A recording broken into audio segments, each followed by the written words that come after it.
नवीन अपडेट्ससाठी चॅनलला सबस्क्राईब करा व बेल आयकॉनवर क्लिक करा. नमस्कार, स्टिचिंग विथ सुरेखामध्ये आपलं स्वागत आहे. व्हिडिओला सुरुवात करते. स्टिचिंग विथ सुरेखामध्ये सगळ्यांचं मनापासून स्वागत आहे. तर आपण ओढणीला जे लेस लावतो, ऑलरेडी मी ह्या साईडला लेस लावून घेतलेली आहे, तुम्हाला दिसत असेल. तर हे कशा पद्धतीने लेस लावायचे ते दाखवते. खूप सुंदर अशी फिनिशिंग येते ह्या लेसला आणि दिसतं पण छान. तर ही बाजू अशी ओपन आहे आणि ही बाजू पण ओपन आहे. जे आम्ही शिफॉनचे ड्रेसेस शिवते त्याच्यावरती ओढणी हे वेगळ्या प्रकारचे डिझाईनचं एक मला ऑर्डर आली होती. तर मी 3-4 ड्रेसेस बनवून दिले.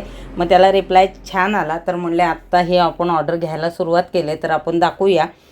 तुम्ही सिलाईचं काम करत असेल तर तुम्हाला लेस लावताना बऱ्याचदा अडचण येते. जे लेस तरी गोळा होतो, हा ओढणीचा कपडा तरी गोळा होतो. अशा पद्धतीने हा शिफॉनचा आहे, कुठल्याही साडीचा असेल किंवा काही असेल तर कसं लेस लावायचं आहे. आता ही जी लेस आहे, ही लेस आहे, ह्याच्या जाड बारीक पातळ कसंही येतं ते तुम्ही पाहायचं आहे. आणि हा इथे हा जो आहे कट केलेला आपला एक बाजू असतो असा, हे असं ठेवून ह्याच्यावरती अशी एकसारखी शिलाईला करायची. म्हणजे हा असा व्यवस्थित दिसला पाहिजे. म्हणजे दाखवते तुम्हाला शिवल्यानंतर तो कसा दिसतो अशा पद्धतीने. तर चला मी तुम्हाला लेस कशी दाखवायची आणि कपडा लेस कसं पकडते तेही तुम्ही लक्ष देऊन पहा. तर असा हा फोल्ड करून घ्यायचा आहे, असं कपडा व्यवस्थित ठेवायचा आहे. आणि ही लेसची जी बाजू आहे ती खाली किंवा तुम्ही वर, तुम्हाला जसं इझी पडेल ते पाहायचं आहे. फिनिशिंग यायला पाहिजे. हा मेन जो कपडा आहे तो थोडासा फोल्ड करायचा आणि त्याच्यावरती ठेवायचा. हा हात इकडे आणि हा हात इकडे आणि ही मशीन चालू करायची आणि अलगदपणे खेचायचं नाही आहे, पण टाईट पकडायचं आहे. म्हणजे हे कुठलाच पार्ट तुमचा खेचला जात नाही, कपडा पण नाही, लेस पण नाही. तर हे तुम्ही असं इतकं लावून घेतलं.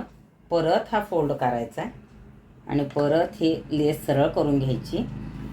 कारण लेसला फिनिशिंग नसेल तर पूर्ण ड्रेसचा आपला लुक जातो. आणि आपलं लक्ष पूर्ण ह्या इथे सुईवरतीच असायला हवी, काही गडबड होता कामा नये. मी थोडंसं लावते आणि थोडंसं ह्याच्याबद्दल माहिती देत हे करते. तर तुम्हाला हे दिसेल, हाही कपडा खेचलेला नाही, लेस पण खेचलेली नाही. तर याला थोडासा वेळ लागतो. फिनिशिंगचं काम आहे आणि प्रॅक्टिस झाल्याशिवाय हे तुम्हाला जमत नाही, हेही मी आधीच क्लिअर करते. तर आता बघा मी किती अलगदपणे हे मशीन चालू करते ते बघा. हे लावताना आता मी तुम्हाला दाखवते. हा कपडा जो आहे तो सरकला होता, परत ठेवून घ्यायचा आहे आणि परत लेस ठेवायची आहे.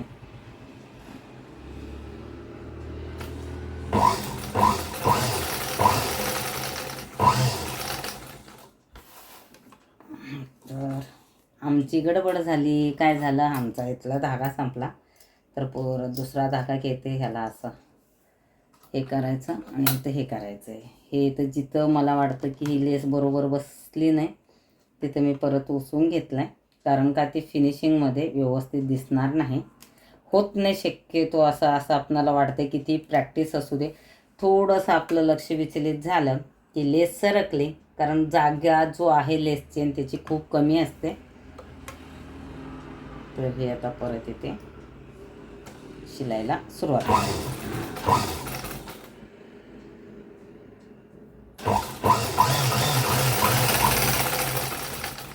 हे बिलकुल कपडा लूज सोडायचा नाही आहे. तुम्ही जरासुद्धा लूज सोडलं तर तुमच्या लेसची फिनिशिंग गेलीच म्हणून समजा.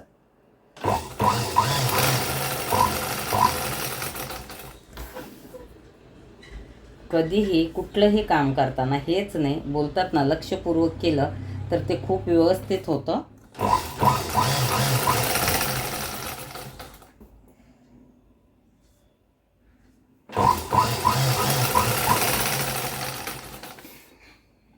दरवेळेस हा भाग जो आहे मी तो चेक करतेच, व्यवस्थित आले की नाही. आपल्याला वाटतं काय, चला कपडा आहे त्याला असं लेस तरी लावायची असते, सोपं असतं. सोपं नसतं ते.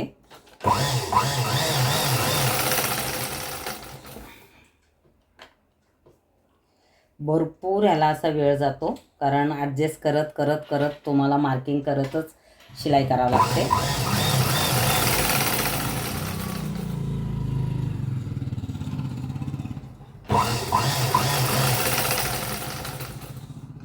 कॉर्नर आलं. कॉर्नरच्या नंतर इथं तुम्हाला फोल्ड करायचं आहे.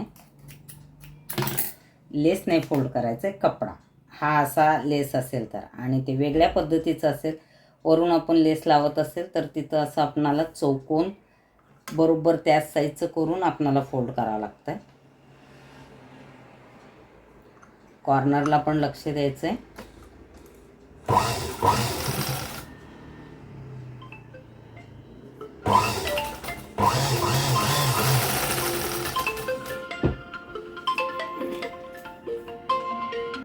म्हणजे किती वाजता आल्या? 11 वाजता. कधी पाठवलं होतं ग मी? काय माहिती, मी काय बघितलं नाही. म्हणजे आपलं बोलणं कधी झालं? 3-4 दिवस लागले, म्हणजे जास्त वेळ नाही लागला. ओके, चालेल चालेल. मी थोडंसं काम करते, नंतर बोलते. साड्या चेक कर आणि मला पाठव सांगून. असं साड्या मी तर चेक करून पाठवले, तरी पूर्ण एकदा साडी चेक कर. Okay, thank you. फोन आला होता, कारण काय, ज्यांना साड्या हव्या होत्या, शिलाईचं जे नऊवारी शिकतात त्यांना ते साड्या पाठवले. त्यांचा कॉल घेतला मी. तुम्हाला ते ऐकायलाही आलं असेल. तर आपण आधी लेस लावून घेऊया पूर्ण.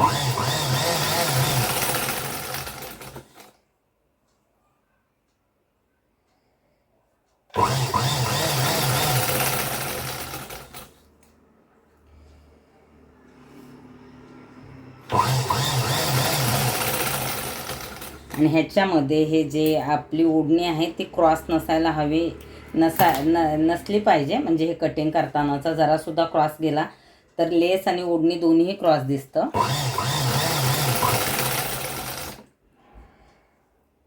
कमीत कमी ह्या पूर्ण लेस लावायला 20 मिनिट तरी लागतात.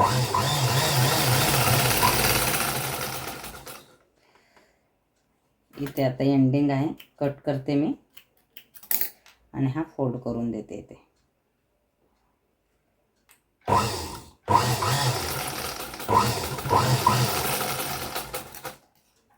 तर मी तुम्हाला आता दाखवते की लेस कशी दिसते आपल्या ओढणीची. हे पहा, खूप सुंदर, कुठंही खेचलेलं नाही आहे. हे असं पाहिल्यानंतर इकडूनही दाखवते चारही बाजूने. तो मेन ड्रेसचा व्हिडिओ मी केलेलाच आहे, त्याच्यात तुम्हाला दिसेल. हे तुम्ही पाहू शकता किती सुंदर अशी फिनिशिंग सोबत ही लेस आले. ह्याला काहीतरी पॉम्पॉम असे लेस बोलतात. आणि हे जवळून तुम्ही पाहिलं तर ह्याची शिलाई आणि हे जे आहे ह्याच्यातला गॅप एकसारखा तुम्हाला दिसेल. ह्याच्यातली जी शिलाई, ह्याचा जो गॅप आहे तो एकसारखा दिसेल. सिम्पलच आहे, पण लावण्यामध्ये एक टॅक्ट असते. तर पूर्ण ओढणीला लेस लावून झाले तर अशा पद्धतीने तुम्ही तुमचं काम करताना व्यवस्थित असं जे मी हे याच्यामध्ये टिप्स सांगितले त्या पद्धतीने तुम्ही लेस लावलं तर फिनिशिंग खूप सुंदर येते. तर व्हिडिओ कसा वाटला नक्की सांगा. तुम्हाला जर हा व्हिडिओ आवडला असेल तर लाईक बटनला क्लिक करायला विसरू नका. तसंच चॅनलला सबस्क्राईब करायलाही विसरू नका. तुमचे जे काही सूचना व शंका असतील तुम्ही खाली कमेंट सेक्शनमध्ये आम्हाला सांगू शकतात. आपण परत भेटूया पुढच्या व्हिडिओमध्ये. धन्यवाद.